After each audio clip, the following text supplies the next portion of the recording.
안녕하세요. 오늘도 사연살롱을 찾아주셔서 감사합니다. 서울에 사는 30대 여성이에요. 저는 8년차 방송작가예요. 한 업종에서 8년을 일했지만 여전히 저는 비정규직이에요. 우리나라 방송작가 대부분이 저와 같은 비정규직 신세죠. 오죽하면 이쪽 업계에선 태초부터 방송작가는 비정규직만 있었다는 말을 하겠어요. 직장인들이라면 누구나 들어있는 사대보험도 저희들한테는 꿈같은 얘기고 퇴직금은 상상도 못할 일이죠. 방송국 사람들과 같은 공간에서 똑같이 고생을 해도 프로가 끝나면 저희는 실업자 신세가 돼요. 어찌나 비참하고 처량한지. 그렇다고 일이나 적나요? 담당 PD에 따라서는 작가한테 자기 일까지 떠넘기는 사람도 많아요. 그래도 군소리 없이 해줘야만 계약한 프로를 끝까지 할 수 있어요.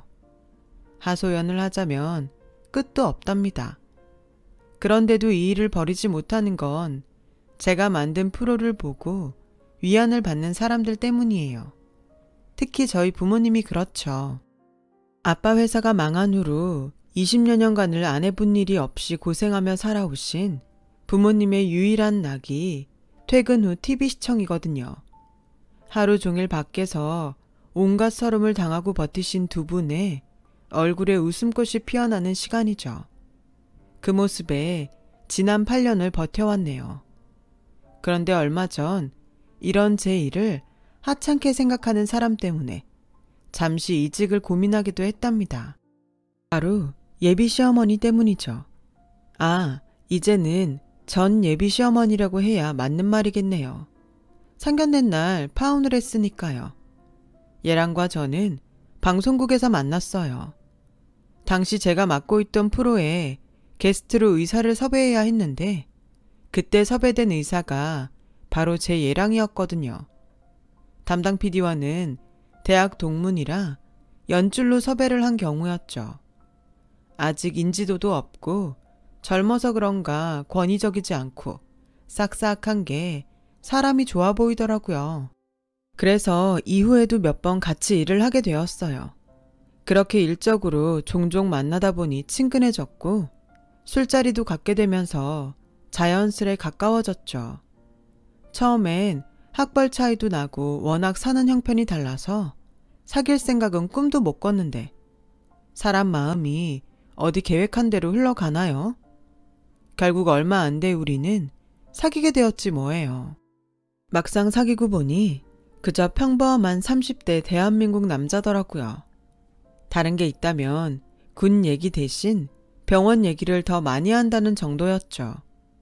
마치 군 생활 얘기를 하듯 인턴, 레지던트 시절 얘기를 하는데 드라마로 봤던 의국 생활과는 비교도 안 될 정도로 기상천외한 에피소드가 많더라고요. 그 얘기만으로 드라마 몇 편은 뚝딱 만들 수 있겠다 싶었죠. 서로 각자의 일로 바빠서 짬짬이 틈을 내서 주로 번개 데이트를 즐겨야 했지만 그 잠깐 동안 함께 있는 게 그렇게 좋을 수가 없었어요. 그래서 오래도록 같이 있고 싶어서 결혼을 약속하게 되었죠. 이 사람이라면 평생 같이 수다만 떨며 살아도 좋을 것 같았거든요. 그래서 결정한 결혼인데 제 주변에선 우려하는 사람들도 많았어요. 그건 비단 남편과 저의 학벌 차이나 직업 차이 때문만은 아니었어요. 윤 작가, 정말 괜찮겠어? 자기 남친 엄마가 요리 전문가 땡땡땡 씨라면서 듣자 하니 대단한 집안이던데? 네, 문제는 바로 예비 시어머니였어요. 그냥 편의상 어머님이라고 할게요. 어머님은 지방 전문대 교수로 방송에도 몇 번 출연한 적 있는 요리 전문가세요. 단아한 외모와 교양 있는 말투 때문에 특히 방송국에서 선호하는 스타일이죠. 일단 신뢰감이 생기는 타입이니까요. 언젠가 여성지와 인터뷰를 한 걸 읽은 적이 있는데 뼈대 있는 학자 집안에서 태어난 분이더라고요. 대학을 졸업하곤 바로 운송업을 하던 돈이 있는 집으로 시집과 전업주부로 살다가 남편이 세상을 떠난 후에야 뒤늦게 전공을 살려 사회생활을 하게 됐다고 하더군요. 처음에는 주택가에 작은 요리학원을 차려서 운영했는데 입소문을 타고 수강생들이 몰렸다나 봐요. 고기도 먹어본 놈이 먹는다고 있는 집에서 살아온 어머님은 어릴 적부터 즐겨 먹어온 고급 요리를 바탕으로 수강생들에게 고급 가정식 요리를 가르쳤고 이게 상류층 사람들 구미에 잘 맞았던 모양이에요. 덕분에 돈 꽤나 있는 집 사모님들과 결혼을 앞둔 자식들이 앞다퉈 어머님 요리교실에 찾아든 거죠. 그러다 여성지의 인터뷰도 하게 되고 방송도 좀 타다가 대학에서 학생들을 가르치게 된 거고요. 한마디로 만만치 않은 분이셨죠.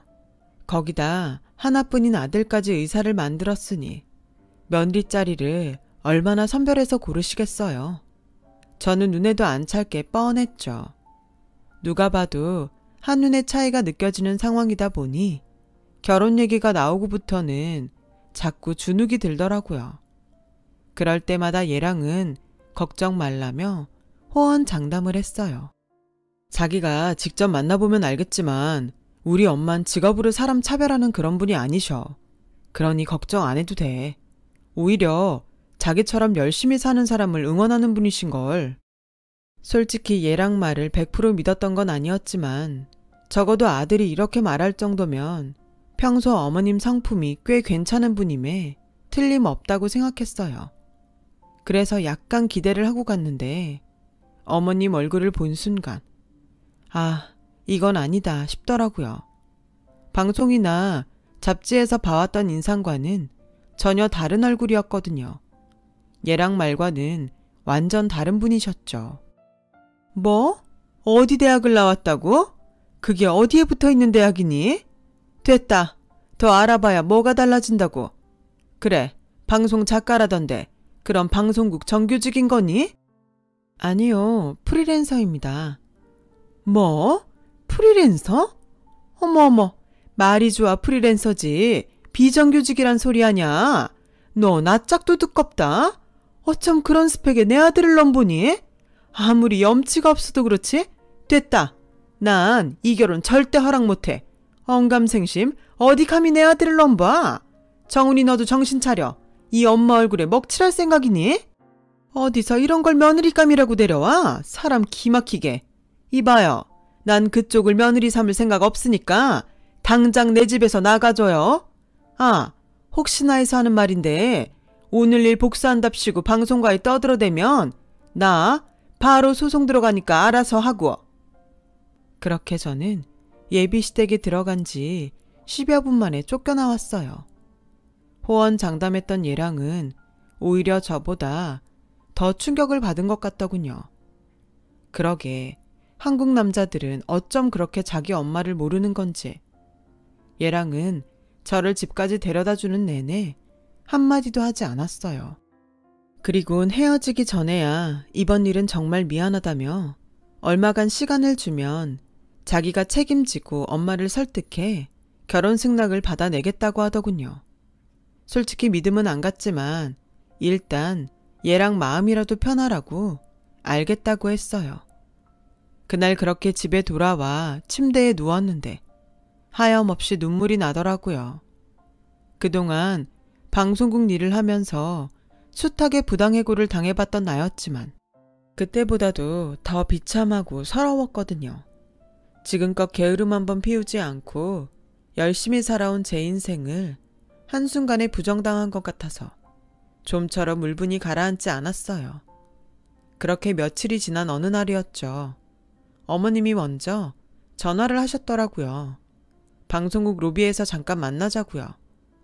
그 순간 제 머릿속에선 막장 드라마의 장면들이 쉴 새 없이 흘렀어요.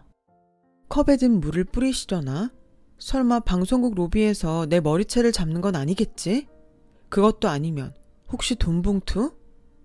경우의 수를 찾듯 여러 가지 상황을 머릿속으로 그려보았어요. 그리곤 약속 시간에 맞춰 방송국 로비로 내려갔죠. 그런데 윤 작가, 여기야 여기. 지난번과는 전혀 다른 얼굴로 환하게 웃으며 저를 부르지 않겠어요? 이건 또 무슨 설정인가 싶은 그때 어머님 옆을 보니 중후한 남자분이 서 계시더라고요. 딱 봐도 어머님이 잘 보여야 하는 사람 같더라고요. 윤 작가, 이리 와서 인사드려. 나 강의 나가는 대학 학부장님이셔. 오늘 방송국 근처에 올 일이 있어서 온 김에 이렇게 모시고 왔어. 윤 작가, 아직 점심 전이지? 어머님은 살가운 모습으로 제 팔짱을 끼시며 같이 점심이나 먹자고 했어요. 그렇게 끌려나간 자리에서 저는 첫 술을 뜨기도 전에 어머님이 저를 찾아온 이유를 알게 되었죠. 윤 작가 진행하는 음식 프로 말이야. 언제 우리 학교에서 촬영하면 어때? 다행히 우리 학부장님께서 장소 협찬에 학생들까지 동원해 주시겠다지 뭐야. 이거 흔치 않은 기회야. 지방 전문대라 신입생 모집에 어려움을 겪는 터라 방송을 이용해 학교 홍보를 하려는 심산이었어요. 방송국밥 8년 차에 제가 그 정도 눈치도 없는 사람일까 봐요. 어머님, 죄송하지만 저희 프로그램 취지와 많이 달라서 그건 좀 곤란해요. 미리 연락을 주셨더라면 괜한 발걸음 안 하셔도 됐을 텐데 죄송합니다. 저는 어차피 안 될 거 질질 끌 필요 없이 단칼에 거절을 했어요. 그래야 나중에 탈이 없으니까요. 하지만 그 바람에 어머님 입장이 꽤 곤란해진 모양이었어요. 여기까지 학부장을 끌고 나왔으니 왜 아니겠어요. 그런데 의외의 반응을 보이지 뭐해요. 얘가 이런다니까? 학부장님, 보셨죠? 우리 예비 며느리가 이렇게 일적으로 FM이랍니다. 이래서 제가 얘를 안 이뻐할 수가 없다니까요. 그런데요, 얘가 말은 이렇게 해도 속은 어찌나 여린지 저한테 미안해서라도 이번 섭외는 꼭 성사시켜 줄 겁니다. 이래봬도 얘가 이쪽에선 팔이 꽤 넓은 유능한 작가거든요. 그건 마치 제게 건네는 경고 같았어요. 네 프로가 아니면 다른 프로에라도 알아서 꽂으라는 무언의 압력이요. 전 그날 어머님이 사주신 비싼 점심을 먹고 체에서 손까지 따야 했어요. 어찌나 꽉 채했는지 시꺼먼 피가 한참 나오더라고요. 그리고 결국 저는 제가 할 수 있는 모든 인맥을 동원해서 어머님네 학교 방송권을 성사시켰답니다. 덕분에 어머님은 학부장한테 면을 세울 수 있었고 학교에서 입지도 굳힐 수 있었죠. 이후 어머님은 이런저런 핑계를 대가며 자신은 물론 지인들의 방송 섭외를 부탁했고 그때마다 저는 선후배들을 찾아가 무릎이 닳도록 빌어가며 일을 성사시켜야 했어요. 그러다 보니 어머님한테 전화가 올 때마다 심장이 조이고 숨이 막히는 증상이 나타나더라고요. 차라리 그때 그만뒀어야 했는데 그깟 결혼이 뭐라고 그렇게 발발 떨며 충성을 했는지. 학벌이며 직업은 마음에 안 들지만 당신이 이용해 먹기 딱 좋은 직종이라 그렇게 여겼던 탓에 어머님은 얼마 뒤 결혼 승낙을 해주셨어요. 저를 며느리로 들여놓고 벽장에다 숨겨둔 곶감 빼먹듯 필요할 때마다 써먹으려는 심보였죠.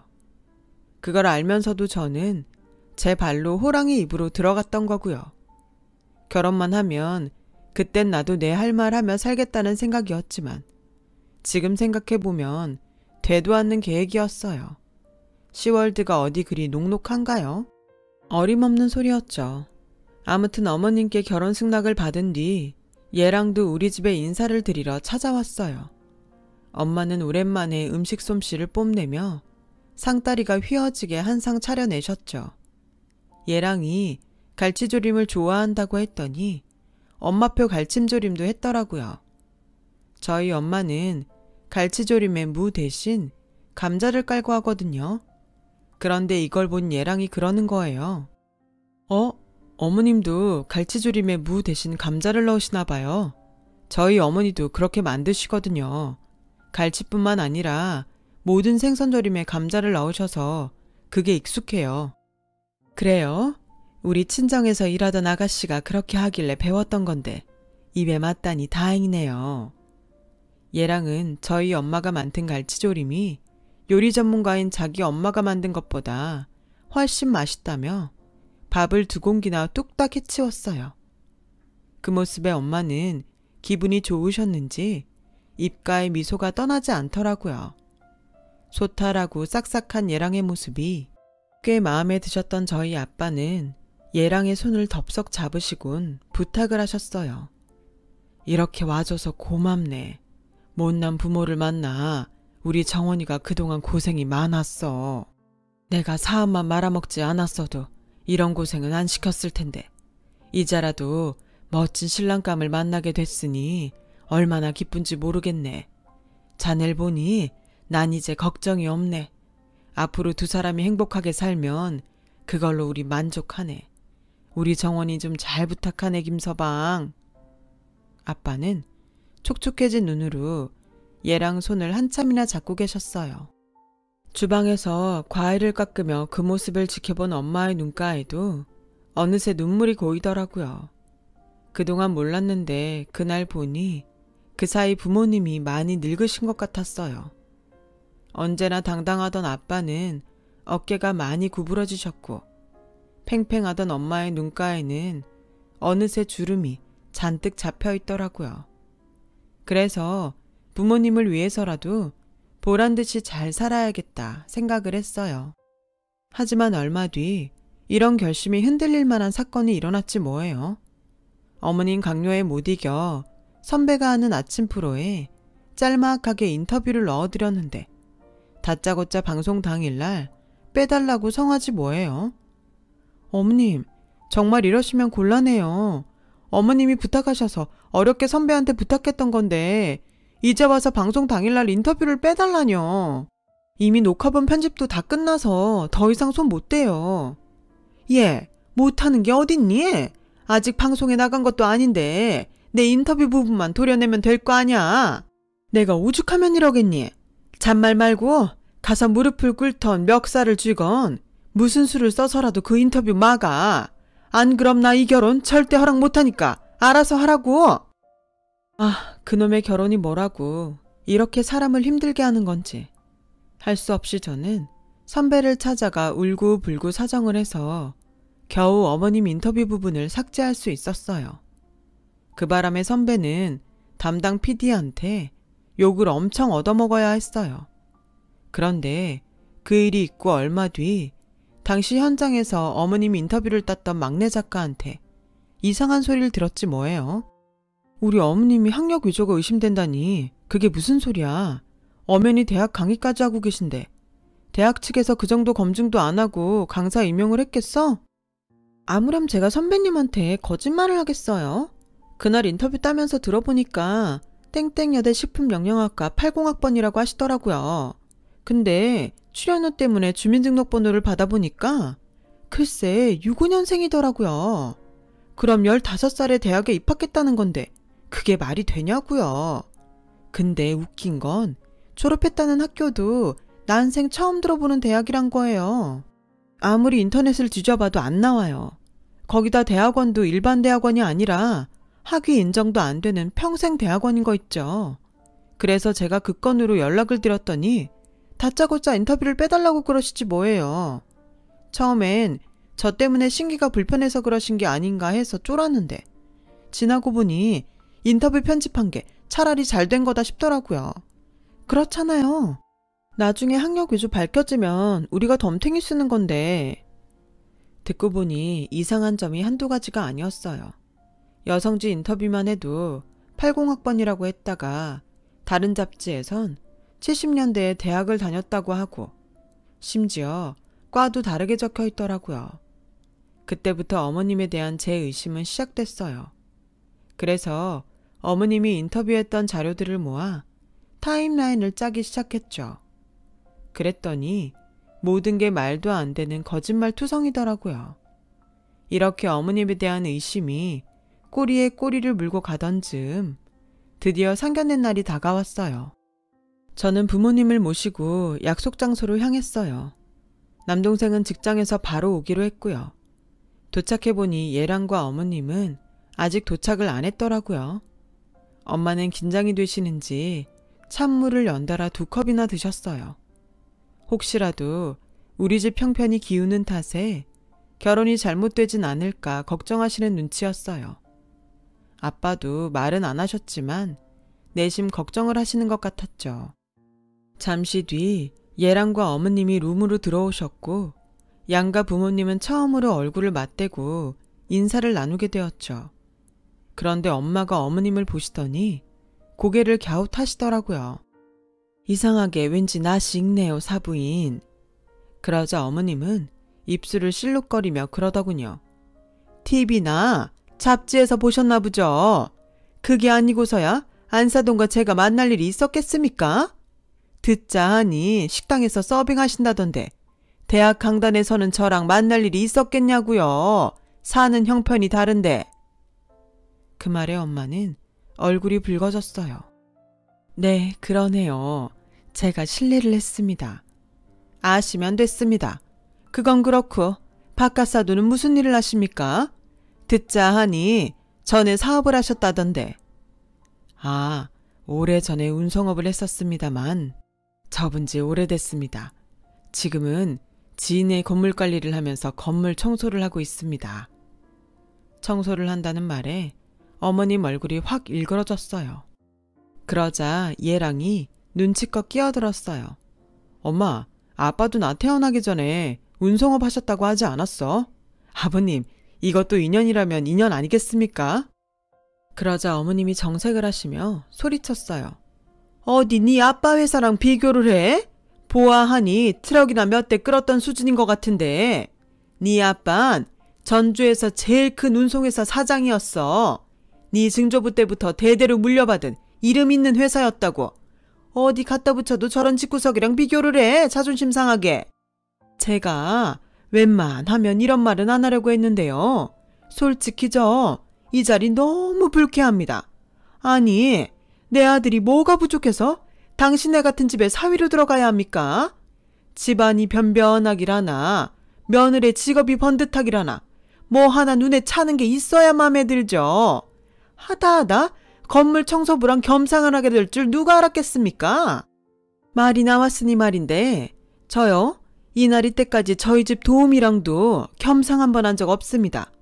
뼈대 있는 학자지방 고명딸로 태어나 이날이 때까지 저희랑 비슷한 부류 사람들이랑만 교류를 해놔서 솔직히 이 자리가 얼마나 불편한지 모릅니다. 우리 정훈이 아빠도 사업을 크게 했던 양반이라 지인들도 하나같이 정계에 진출한 분들이거나 이름 있는 사업체 굴리는 사람들 뿐이지 당신네 같은 사람들과는 상대할 일도 없었으니까요. 애 아빠만 일찍 세상을 떠나지 않았다면 이런 말도 안 되는 혼사는 절대 없었을 거라고요. 어머님은 열이 오르는지 손으로 부채질을 하며 연신 푹푹 한숨을 내쉬었어요. 그때였어요.